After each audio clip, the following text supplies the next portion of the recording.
Hello guys, welcome to my first. এই দাঁড়াও দাঁড়াও, কোথায় যাচ্ছ তোমরা? तो रुको जरा सबर करो। मैं भी तो ब्लॉगर हूँ ना, मेरा वीडियो भी देख लो ना थोड़ा सा। चले एक काम कर 200 रुपए दे और 50 रुपए काट ओवर एक्टिंग की वजह से। তো গাইস, এটা শুধু আমার এই জন্মেরই না, গত কয়েক জন্মের ফার্স্ট ব্লগ। কেননা গত জন্মে আমার জীবনযাপন বলতে ছিল গাছের পাতা ছাল পড়ে থাকা, পশু শিকার করা আর হাইলালালা হু করা।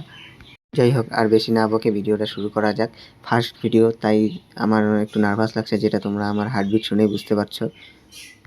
কি শোনা যাচ্ছে না? দাঁড়াও, সাউন্ডটা বাড়িয়ে দিচ্ছি।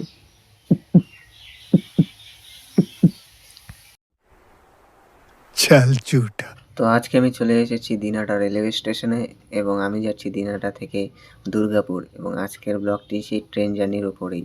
তো আমাদের স্টেশনটি অমৃত ভারত প্রকল্পের মাধ্যমে জোর কদমে রিনোভেশনের কাজ চলছে। স্টেশনে ঢুকে টিকিট কাটতেই আমার ট্রেনটি চলে আসে।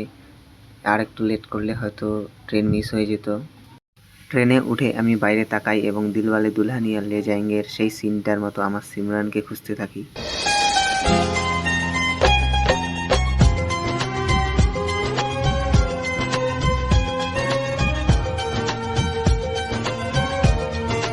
কিন্তু পরে আমার মনে হলো আমি তো সিঙ্গেল, তাই আমাকে সিমরানকে ছাড়াই রওনা দিতে হলো।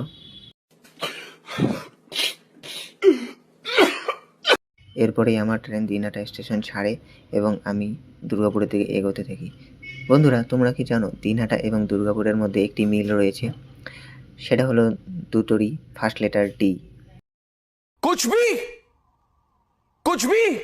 এরপর আমি সিটে গিয়ে বসি এবং তখনই সূর্যি মামা জানালা দিয়ে এসে আমাকে বলছে, ভাগনা ভিটামিন ডি লাগবে নাকি?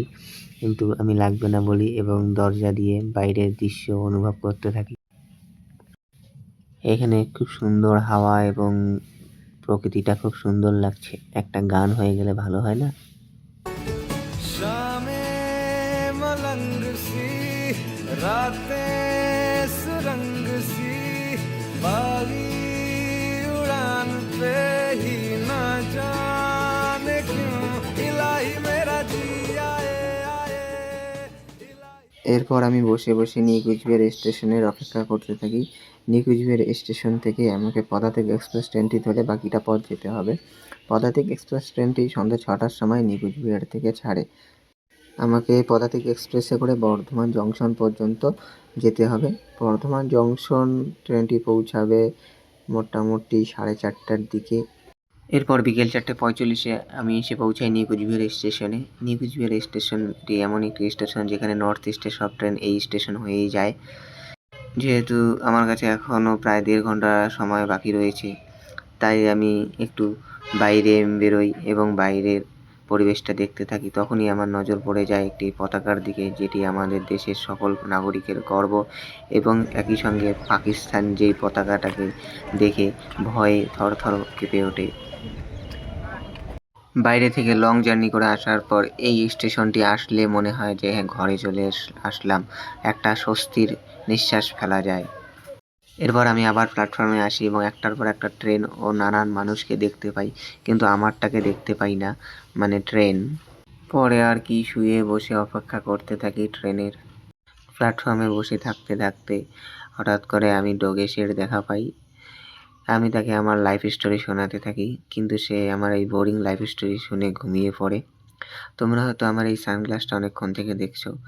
এটা আসলে যে সে সানগ্লাস নয়, খুবই ব্র্যান্ডের একটা সানগ্লাস, যেটা আমি মেলা থেকে দাম দর করে 70 টাকা দিয়ে কিনেছিলাম। বিকালে নিউ কুচবিহার স্টেশনটি তোমাদের কেমন লাগছে একটু কমেন্ট করে জানাও।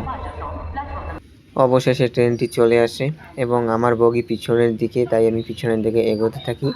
আমার টিকিটটি রয়েছে এসি 0 টায়ারের, অনেকে যেটাকে জেনারেলও বলে থাকে। कौन है ये लोग? कहाँ से आते हैं ये? আসলে আমার এসির টিকিটটি কনফার্ম হয়নি, কেননা আমি টিকিটই কাটিনি।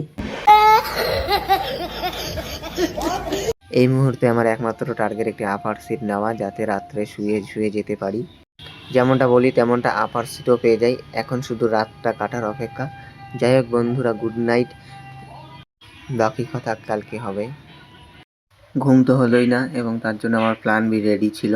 সেটা হলো মুভি দেখা এবং আমি সাইয়ারা মুভিটি ডাউনলোড করি, কেননা কাপলরা তো হলে গিয়ে এই মুভিটা দেখছিল। আমার তো সাইয়া নেই, তো আমি কার সঙ্গে যাব, সেই জন্যই মোবাইলে ডাউনলোড করে এনেছি এবং ওটাই দেখব এখন।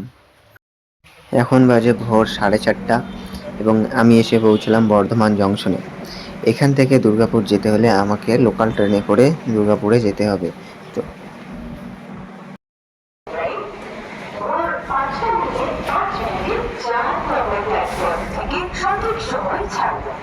দুর্গাপুর যাওয়ার ট্রেনটি 5:05 ছাড়বে, এখন সেটারই জন্য দাঁড়িয়ে থাকা।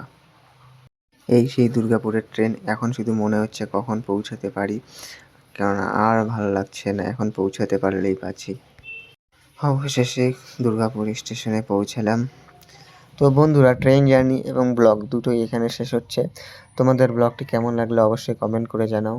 সব কিছু ব্লগে দেখানো হয়নি, কিন্তু ওভারঅল আমার কাছে জার্নিটা বেশ ভালোই লেগেছে। এটা আমার ফার্স্ট ব্লগ, তাই হয়তো অনেক ভুল ত্রুটি হয়েছে, সেটা অবশ্যই ক্ষমা করে দেবেন এবং ভালো লাগলে জানাও, উৎসাহ পেলে আরও বানাবো। ব্লগটি পুরো দেখার জন্য অসংখ্য ধন্যবাদ। Thank you for watching. By.